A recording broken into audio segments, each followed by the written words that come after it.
The stock market is strong and the job numbers look great. So why is Bitcoin crashing? Isn't Bitcoin supposed to be a store of value? Are you okay, bro? These are the kinds of text messages that I get on days like today, where the price of Bitcoin has fallen as low as 53K. I'll share some of the ways that I respond to questions like these and walk you through time-tested investing wisdom so that you can weather the storm on days like today. Welcome to Bitcoin Daily. I'm Dante Cook, head of Swan Business. Bitcoin's price has taken a beating lately, touching as low as 53K today. And it's bounced back a little bit, as people did buy up the dips. But every single time there's a dip in price, it never fails. The text messages are coming. Bitcoin's crashing. Are you okay, bro? How is Bitcoin supposed to be a store of value when it's down over 20% in the last 60 days? The S&P 500 seems to be doing strong. The latest jobs report for June seems to look pretty good. Payroll numbers came out to 206,000 versus the 190,000 expected. So, I always preface with this. I always respond in love and as kind as I possibly can. Let's start with the jobs before we get into anything Bitcoin related. Yeah, sure, jobs came in at 206,000 versus the expected 190,000. But here's some of the things that the headlines won't show you. Fact number one, 75% of the jobs came from government jobs, local and federal, temporary seasonal jobs, and healthcare jobs, which, oh, by the way, is a government monopoly.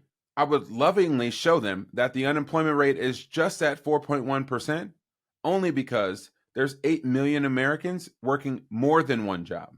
In love, I would show them this chart of the number of people that are employed by construction jobs and how it's so closely correlated with the number of housing starts and housing completions. But lately, there's been a bit of a divergence. It seems as though for the first time in this chart's history that housing starts and housing completions are falling, yet the number of construction jobs are rising. Something doesn't add up here. Let's look at some previous actual job numbers versus what actually came out in the headline. The ones that are revised lower consistently after the newest jobs reports come out. Like May, for example, which was revised down from 272,000 jobs to 218,000 jobs. Or going back to April, where the number of 165,000 jobs was revised down to 108,000 jobs.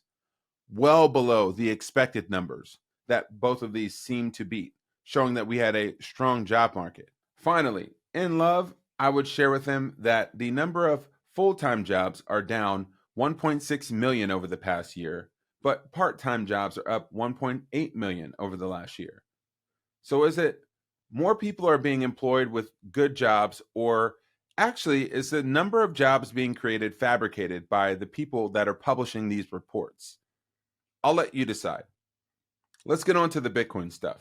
When evaluating something that I'm investing in for my family and potential generations of my family, I tend to want to see how something performs over years and decades and not in days, weeks, and months.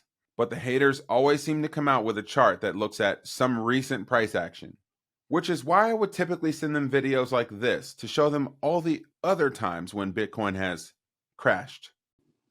This one time, Bitcoin went from 6 cents all the way to 36 cents, and then it crashed down to 21 cents. And then another time, Bitcoin went from 85 cents all the way to $29, and then it crashed to $3.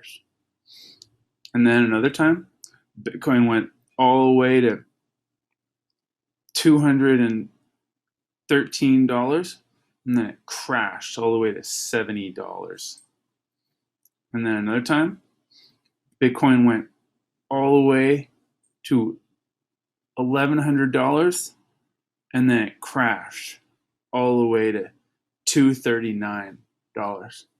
So the moral of the story is don't buy Bitcoin because you know it's going to crash again. Or because I'm not that smart and I'm not that great of an investor, I might send them a clip of Bill Miller, whose portfolio consists of Amazon and Bitcoin. And this is a guy, Bill Miller, who beat the S&P 500 15 consecutive years. So I think what he has to say is relevant. And so gold, which which accretes today, the production of gold is about equal to about 1.5 to 2% of the total value per year. That's the same accretion that Bitcoin has currently. But this year, 2022, I think will drop below 1.5% on that. So only 21 million Bitcoin can ever be created or close to it. It doesn't matter if Bitcoin is 100,000 or 20 million, there's only going to be that many of them.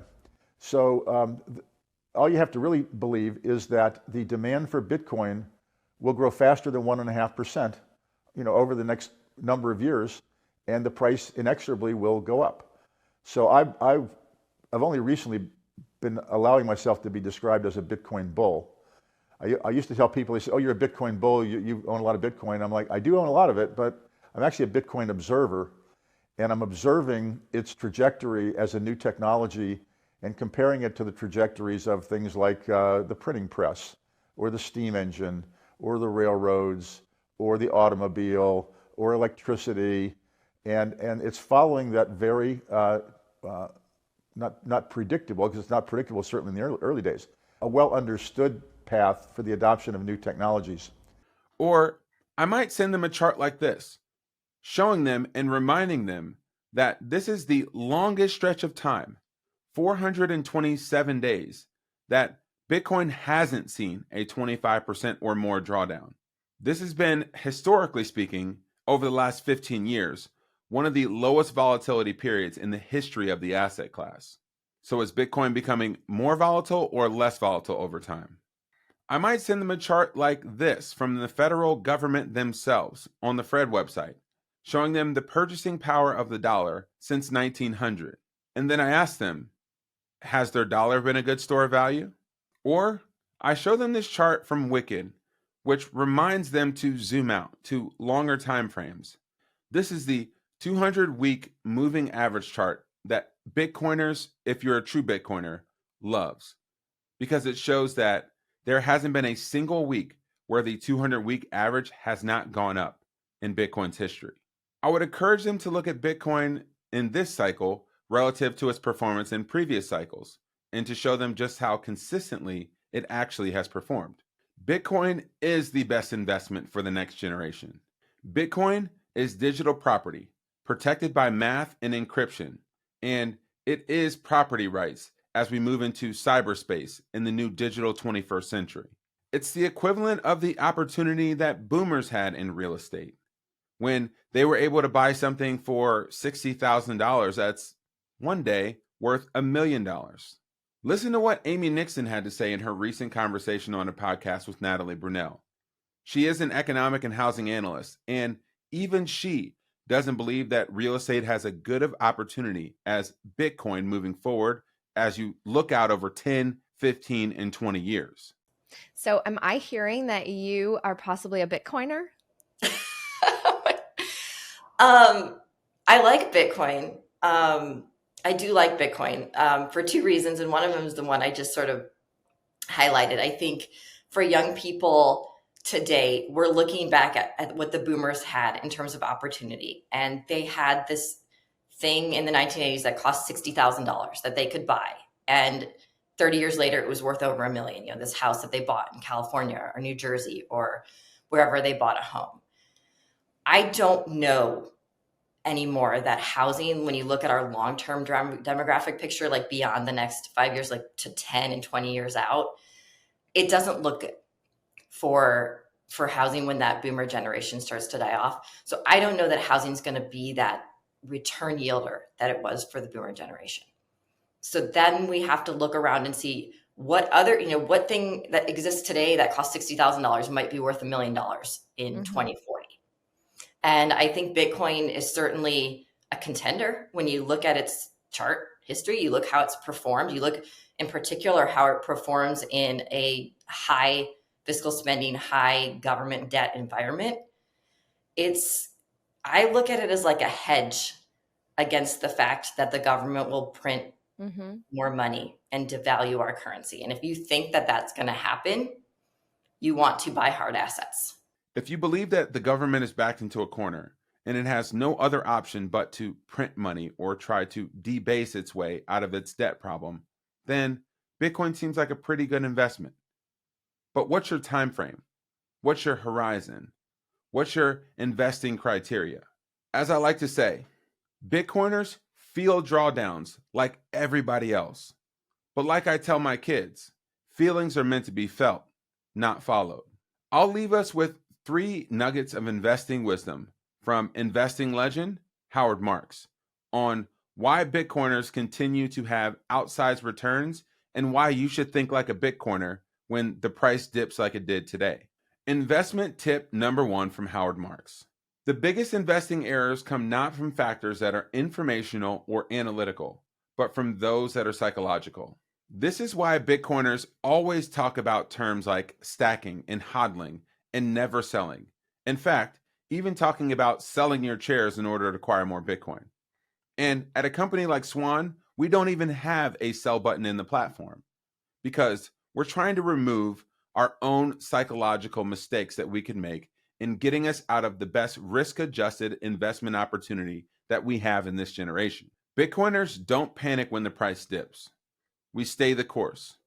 Investment nugget number 2 from Howard Marks. When there's nothing particularly clever to do, the potential pitfall lies in insisting on being clever. Doing nothing is the best thing that an investor can do 99% of the time. Have your goals changed? Have the circumstances changed that somehow the United States government and the rest of the world isn't severely in debt, having the highest percent of debt to GDP that they've ever had?